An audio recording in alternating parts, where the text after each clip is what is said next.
Ladybird readers, Mulan. Picture words. Mulan. Mulan's mother. Mulan's father. Mulan's brother. The captain. Yang. Weave. Army. War. Bow and arrow. Lance. Sword. Enemy. Desert. Soldier.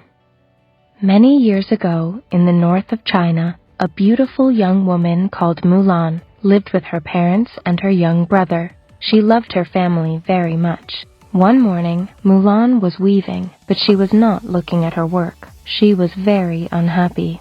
"What's wrong?" asked a woman who was weaving next to Mulan. "You must love someone." Mulan looked down. "I don't love anyone," she said. "I'm sad because there is a war. One man from every family must go in the army. My father is old and ill, and my little brother is too young to fight." The next day, the soldiers came to Mulan's village. "Here, take this paper," the captain said to her father. "You must come to us tomorrow." "No, please, no," shouted Mulan. "My father is ill, and he has fought in wars before."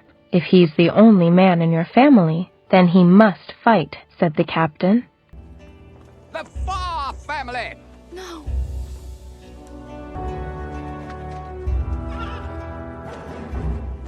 I'm to serve the Emperor.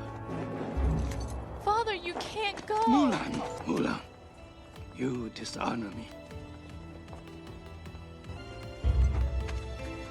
The Chu family! That night, Mulan couldn't sleep. "I must do something," she thought. "Father cannot go back in the army. It will kill him." Mulan suddenly had an idea. She got up and went into her parents' bedroom. "Father," she whispered, "I'm going to fight this war for you, so I have to take this paper." Then, Mulan went to a small room at the back of the house. "Father used this bow and arrow when he was a soldier," she thought. "Now I must use it. I will take his lance and his sword too." The next morning, Mulan got up early. She took some money from her bedroom and went to the market. There, she found a man who was selling men's clothes. Mulan bought a jacket and some trousers. Next, Mulan found a man who was selling horses. "That is a beautiful, strong horse," she told the man. She gave him some money and took the horse. Mulan went home and put on her new clothes. Then, she took her father's sword and she cut her beautiful black hair. "Do I look like a man now?" she thought.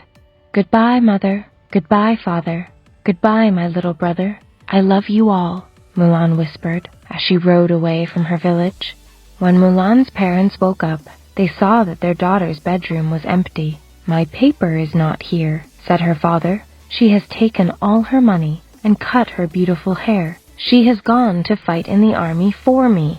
You must go to the army and tell the captain that she's a woman," Mulan's mother said. "If I tell them that she's a woman, they will kill her," said her husband.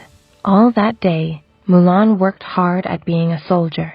She sent arrows from her bow. She pointed her lance. Then she took her sword and cut a tree with it. That evening, Mulan went to the captain of the army. "Here is my paper," she said. The captain took it and looked at it. "You will go with the other soldiers tomorrow," he told her. That evening, Mulan ate her dinner with the soldiers. When they asked her name, she spoke in a man's voice. "I am Hua," she said. The men looked at her carefully, but they did not ask any more questions. They thought that she was a man, like them. Early the next morning, Mulan and the other soldiers got on their horses, and they went to look for the enemy. A young soldier called Yang rode next to Mulan. "Hua has a very interesting face," he thought. The soldiers rode for a long time. They rode across the tall green mountains. They rode through a wide blue river.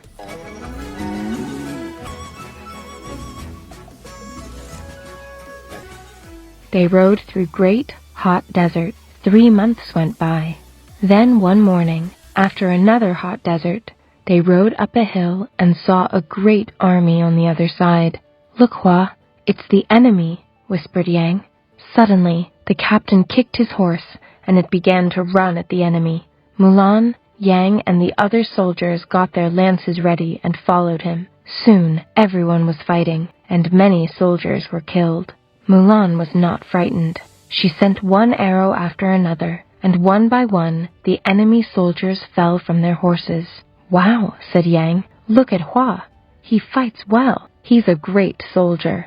Then one of the enemy soldiers hit the captain with his lance. "No," shouted Mulan. She pushed her sword into the enemy soldier's back, and he fell to the ground. "Well done, Hua," said the captain. "You have saved my life and helped us to win. I'm going to give you an important job in the army." "Thank you, Captain, but I only want to go home to my family," replied Mulan. "Then Yang and these men will take you," said the captain. 3 months later, Mulan and the soldiers arrived at her village. Her mother, father, and brother ran out to meet her. "Our daughter," they cried, and they put their arms around her. "Your daughter?" said Yang. He was too surprised to speak. "Yes," replied Mulan, laughing. "This great soldier is a woman." Then she turned back to her family. "I'm so happy to be home," she said. Mother, I brought you the sword of Shan Yu.